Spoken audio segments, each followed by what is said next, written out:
everybody, and welcome back to the Financially Free Journey podcast. And I am your host, Courtney Dyer. And hey guys, thank you so much for tuning back in. I first of all just want to let you know that it really helps when you leave a 5-star review. It helps other people like yourselves be able to find this information and to be able to get on their way of financial freedom. And so I'd love it if you took 30 seconds, make sure you subscribe, download the episodes, and leave a 5-star review. Okay, now on to the good stuff and why you're actually here. Why as a society do we get into debt? Let's first talk about what the Federal Reserve has said about Americans and the amount of debt that we are in. This is going to help paint a good picture around why it's important to budget and to now focus on paying off your consumer debt as the listener. The average American is in, get this guys, this is not including mortgages. The average American is in $38,000 worth of consumer debt. And $10,000 of that is in high interest credit card debt.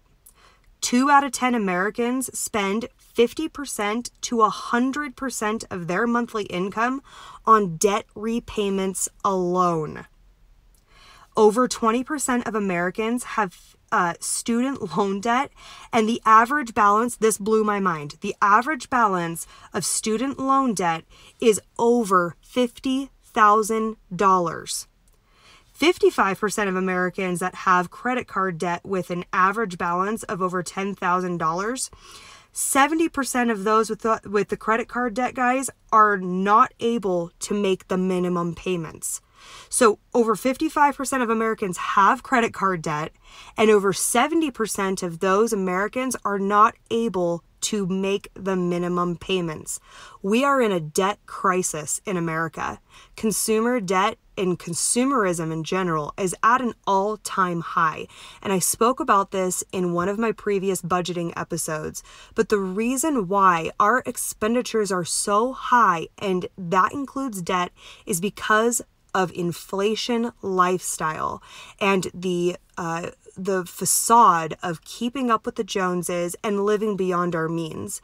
And so I want you to think about your true numbers, your debt numbers. And I want you to think about what those numbers are and how you're maintaining those numbers and working towards paying off those debts.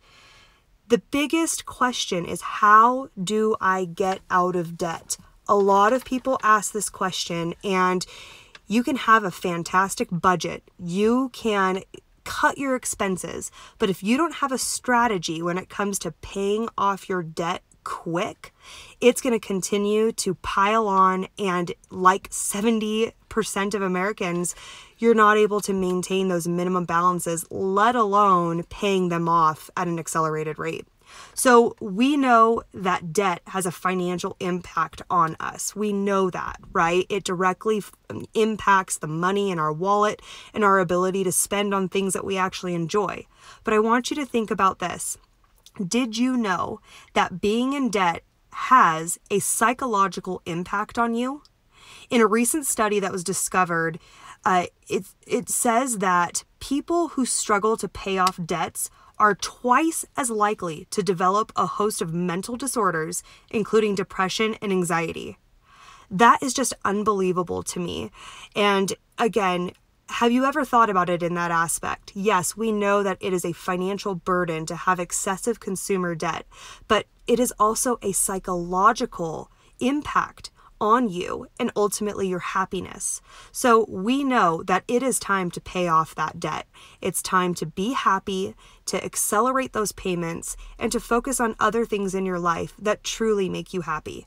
So instead of being stressed, anxious, or depressed about your debt, it's time to take action. Okay, so today, like I said, I want to focus in on the snowball method when it comes to paying off debt. And there's a lot of financial gurus who are big advocates of the snowball method. And I want to go over the basics of how it works and then also talk about the pros and cons. So first, what you're going to do is you are going to list out all of your debts, and you're going to list them out from the smallest to the largest balance. Then you're going to make the minimum payments on all of your debts except the debt that has the smallest outstanding balance.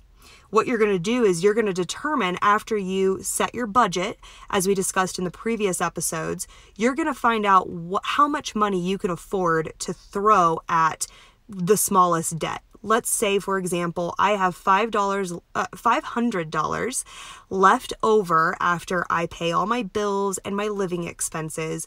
And that $500 is going to be thrown towards the smallest debt that I have, the smallest balance on the outstanding debt.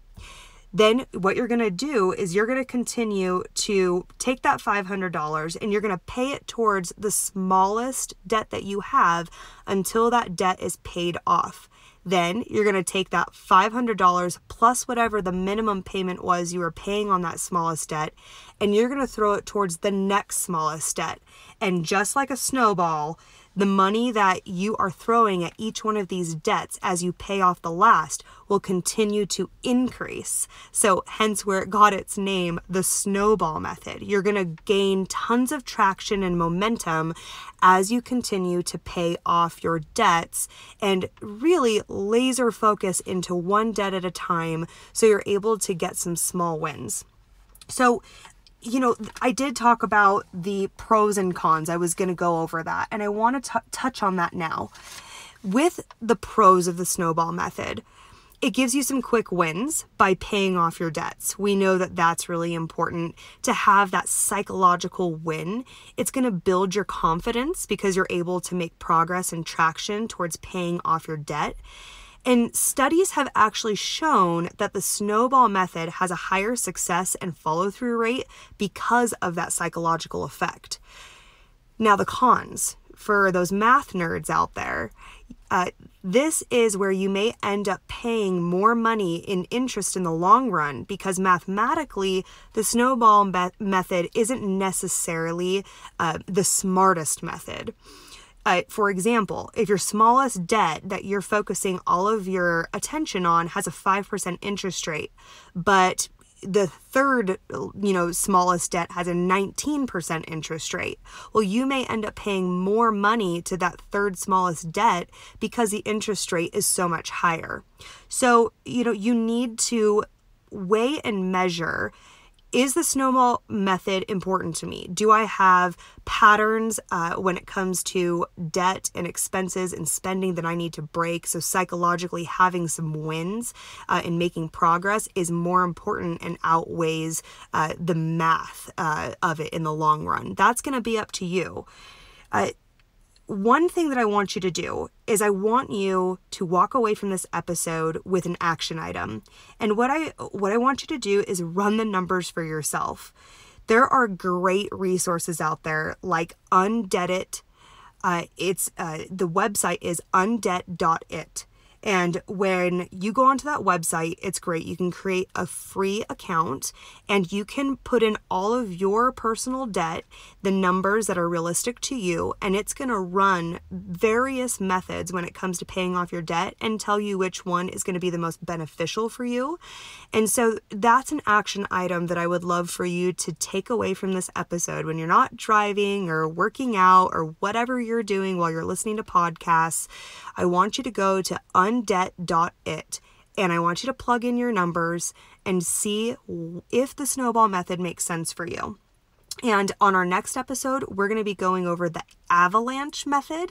So again, I don't know what's up with the snow metaphors, but the snowball method versus the avalanche method are two of the most popular methods. And we are going to be discussing that on the next podcast. So make sure that you tune in next time so we can compare and contrast. Have a wonderful day and thanks for joining.